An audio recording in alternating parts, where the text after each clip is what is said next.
He went to school in Lincoln Way Central back in 2000 and also graduated from the University of Illinois, Chicago. He also married some lady named Tracy Marie, who is a Spanish teacher in District 308. At least that's what Facebook says about him. He also has an awesome brother, David, but he's just David and not David 2. For our new members, you are probably wondering why you haven't seen Mark 2 all summer, and you only had the pleasure of meeting Mark 1. Mark has been busy plotting the end of the world. He is the COO of Nineveh, did I pronounce it right? Nineveh Cards, an apocalyptic card game. Resurrected from the ashes of an ancient wicked city of Nineveh after the Babylonian conquest of 612 BC comes the root of, go to page 2, of all card games, the Nineveh card deck. This patent-pending deck offers a multitude of easy-to-learn, fast-paced competitive games. Working on some speech project that he didn't tell Yes and Toastmasters VPE Noel Gannay on what it is, here is Mark 2. Where is Mark 2 Ben? Give it up for Mark Albione. Where is Mark 2 Ben? Do you want this or? No, I'm going to take you take it.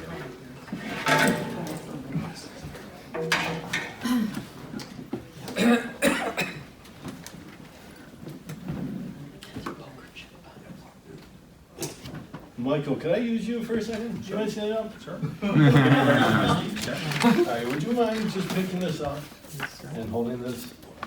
And then just maybe describing to everybody how it feels.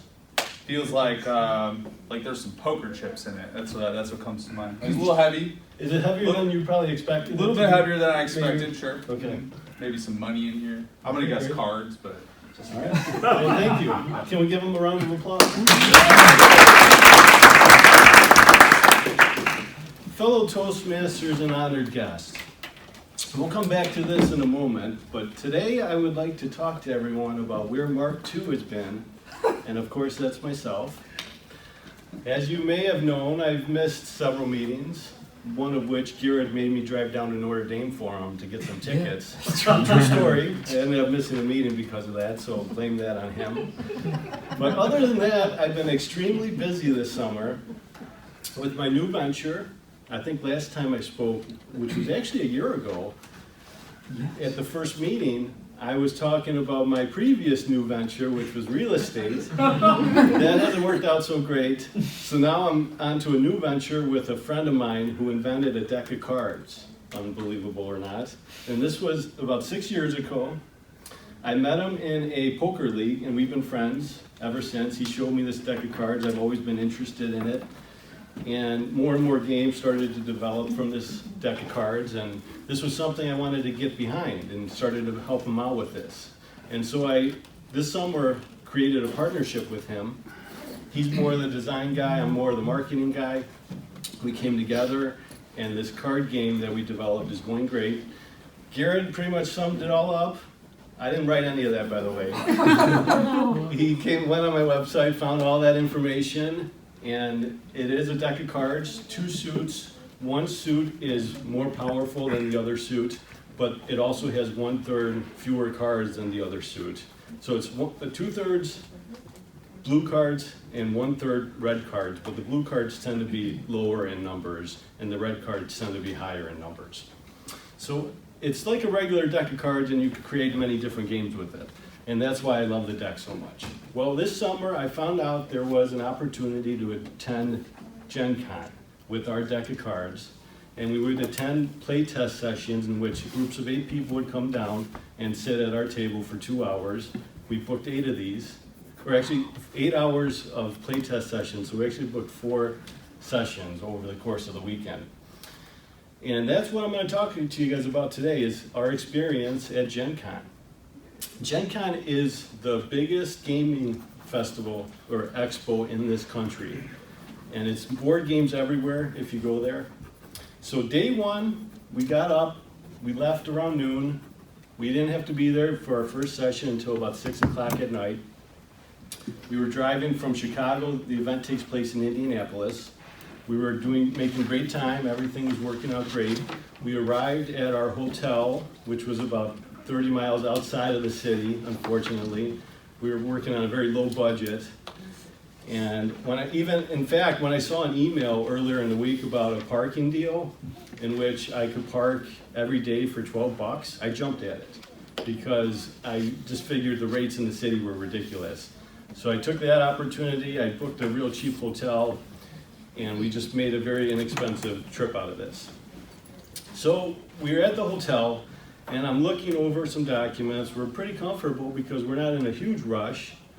We do have 25 miles to drive. And then I realized that the parking lot that I booked was 1.2 miles away from the convention center. So I had to drive from the hotel. We hit a bunch of traffic. Who knew a lot of people would be going to Gen Con, which is the largest gaming festival in the world, or in the country, I should say.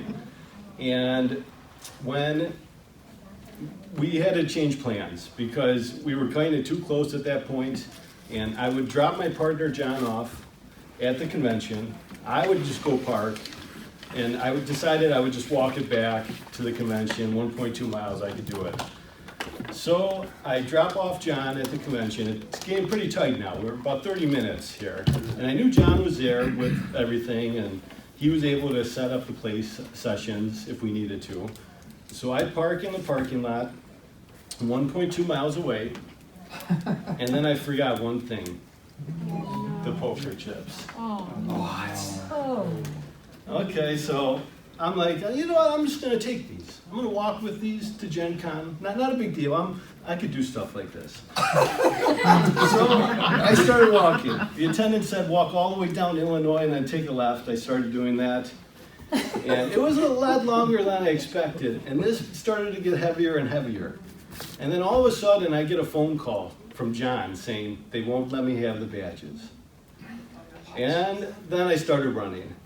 I was running down all the streets of Indianapolis. I was holding it like this because I was afraid the chips would open up and spill everywhere on the street and I would have to pick them all up. This was like running through my mind.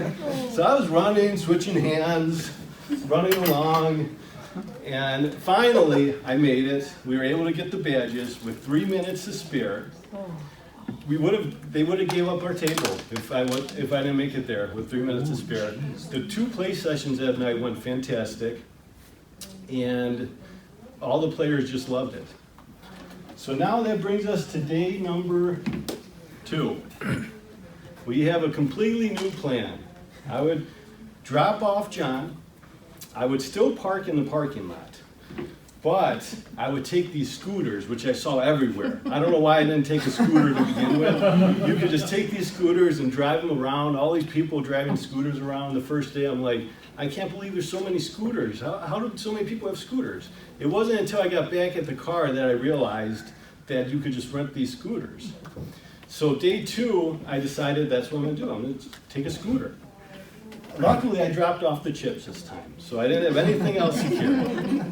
I jumped on the scooter, and I realized that you needed an app for it.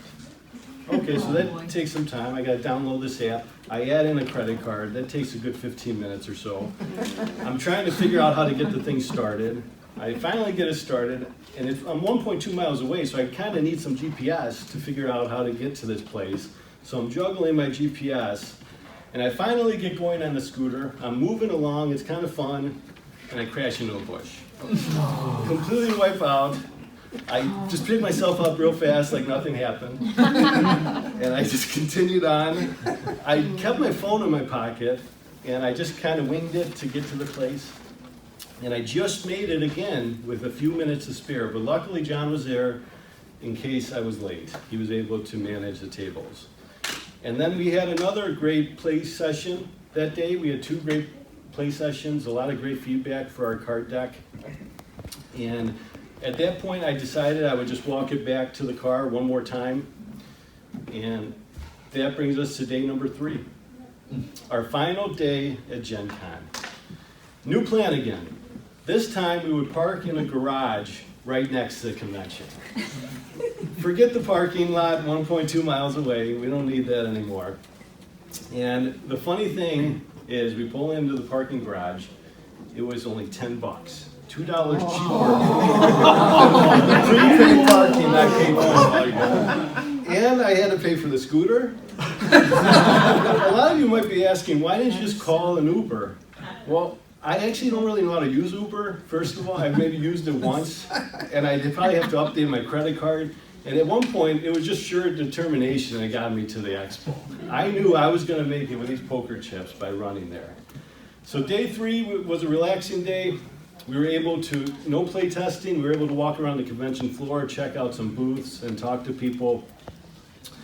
And that was our experience in a nutshell for Gen Con, all 3 days. We had a great event. People responded very well. A lot of you might be thinking why I'm up here right now and that this might be a shameless plug because I'm wearing my shirt with NinevehCards.com. But I assure you it's not a shameless plug for my business.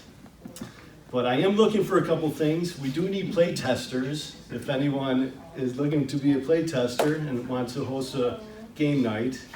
So I guess I am shamelessly plugging a little bit. And then finally, I could use some marketing help if anyone is good with social media. So I just wanted to throw that out there. So in conclusion, we had a great Gen Con. A lot of people love the game. And I can't wait to see what happens with our Kickstarter, which we're planning in about maybe less than a year from now. So thank you to everybody for listening. And it's great.